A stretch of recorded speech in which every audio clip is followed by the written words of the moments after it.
Hello there, welcome to Bryan Lomax Movie Talk and day 3 of the Alphabet Challenge. We're on to letter C. That is a film beginning with the letter C. You guys voted for the candidate. I know technically it begins with the letter T, but yeah. If you go into a HMV or anywhere, it's going to be in the C section in it. So yeah, the candidate. So this is a political film starring Robert Redford, directed by Michael Ritchie. It also stars Peter Boyle. He plays this kind of political spin doctor who convinces Robert Redford's character to run for the Senate. He's a lawyer. Doesn't really see himself in politics, but yeah, he's convinced otherwise. He has a rocky relationship with his dad, who was himself a politician, which is one of the reasons he kind of doesn't want to get into it. But he's told that if he goes into the campaign, he'll be allowed to say what he wants because they're not expecting him to win anyway. So just go in there, do your thing, do whatever you want, say whatever you want. And run on that. Run on a campaign of honesty and being who you want to be. Is the film any good?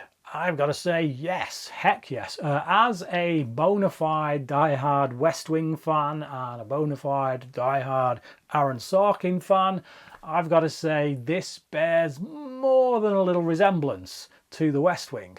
Obviously the West Wing bears more than a little resemblance to this film. I can definitely see this film being on Aaron Sorkin's list of favourites. I have no doubt that he has drawn some inspiration, at least, from this film. If nothing else, there's the scene with the note on the matchstick thing. So Peter Boyle's character gives Robert Redford's character this note, basically saying you lose, which is basically his promise, saying, look, you ain't going to win this thing, so that frees you up essentially to be yourself. To just be honest.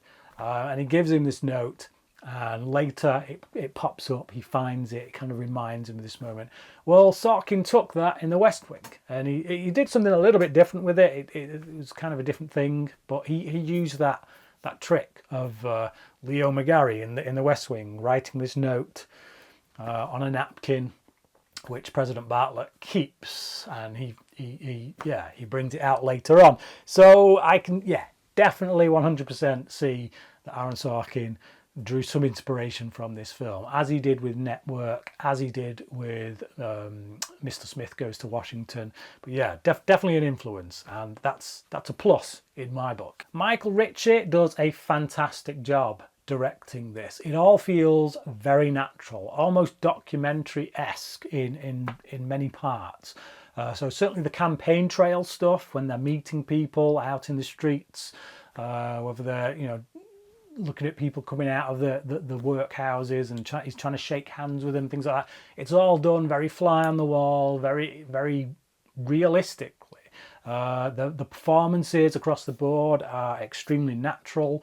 A lot of it feels ad-libbed, a lot of it feels like it's just done off the cuff, captured the way that a documentarian would capture something.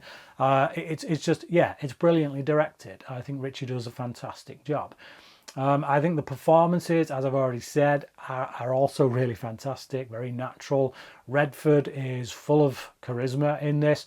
There was a time when I didn't even rate Robert Redford all that much.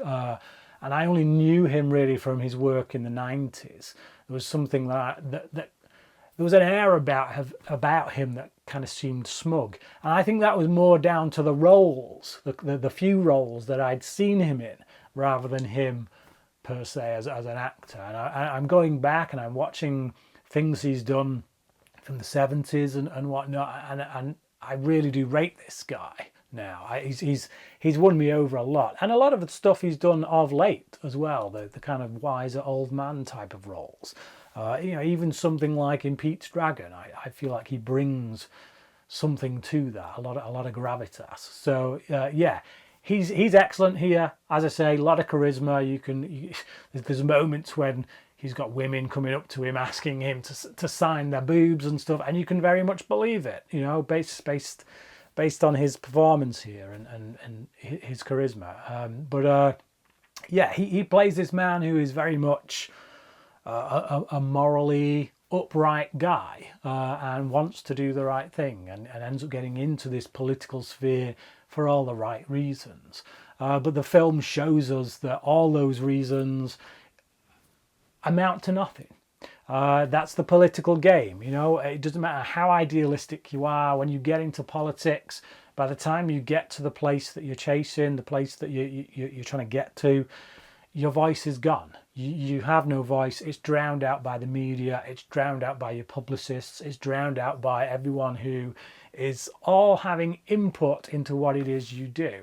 And we find this, we have a really great moment. The film ends on this really great moment in which he simply just asks, what do we do now? And that's just it. It's like all the way through this film, I was just thinking, wow, wouldn't it? It's actually quite exciting. And I feel the same thing when I'm watching The West Wing, particularly like season 6 and 7, when they do a whole season where it's all about the campaign trail. Again, I would imagine is very much inspired by this film, even though that season didn't actually have anything to do with Aaron Sorkin. He'd left by that point, but that's neither here nor there. The campaign trail in this really kind of excites me. It kind of makes me think, wow, yeah, that's something that I would imagine would be a lot of fun to be a part of. Very stressful, but kind of always go, and just meeting people and trying to have conversations with people and convince people and get your perspective across and getting into arguments and political debates and numbers, checking the media, looking at the what the opposition's doing and just it feels very exciting. But ultimately you get to the end of it, and if you win, you then have to do something. People are then looking at you to change the country, and the truth is, unless you're a dictatorship, you don't actually have that much say. Once you're in that position of power, so to speak, you have to deal with all the different departments, all the different legalities, and all the different the different houses of political spheres that kind of go into making decisions. And it's not simple as saying, this is what I want to do, let's do it because I'm president. So yeah, it's a film that kind of really hits you with the realities of politics and just how useful politics actually is. I wouldn't necessarily say it's down on politics. I just think it's very realistic about what politics can actually achieve. And I think all the excitement is in the political race, but ultimately it's unfulfilling, unsatisfying, and can we really look to politicians to save us? I think the answer based on this film is no. And not because politicians, not because all politicians are inherently evil. I think it shows us that some people get into this game because they have genuine moral motives. They want to change things for the better, but the system that we have only allows for so much. And I think the film just does an immense job of conveying all that and getting it across, and does it in quite an amusing way at times. There's a moment where Redford is sat in the car and he's been on this political campaign trail for days and weeks, probably months, and he's finally starting to lose the plot because he's been saying the same stuff over and over and over, and he just starts repeating it to himself in the car, but he starts changing it a bit and wording it differently, but clearly in a way that is showing his dissatisfaction with the fact that he now feels a bit like a puppet, and it's a perfect moment. It's brilliantly funny, but I think the humour comes out of Redford's performance, the way he handles it. I think Peter Boyle as well is absolutely brilliant in this. Most of the roles I've seen Peter Boyle in, he's been the slightly off-kilter, maybe full-on crazy guy. One of his finest performances is actually from an episode of television, The X-Files, Clyde Bruckman's Final Repose. One of the best X-Files episodes ever, but even so, again, it was that slightly off-kilter, maybe a bit crazy kind of performance that he gives, and it's just, yeah, I often wondered, does he have anything else to offer? And I gotta say, watching this film, He absolutely does. I can see a lot of, well, several West Wing characters actually in this guy. Toby Ziegler being one of them. But yeah, he's very much just down to earth, really grounded, but little sense of humour going on in him. I really like this guy, this character that he's playing. And again, like I say, that's all down to his performance and the way it's directed by Ritchie. So yeah, I would say this is one of the best kind of political movies I've ever seen. It's not a political thriller. It's literally concerned solely with the political race. You know.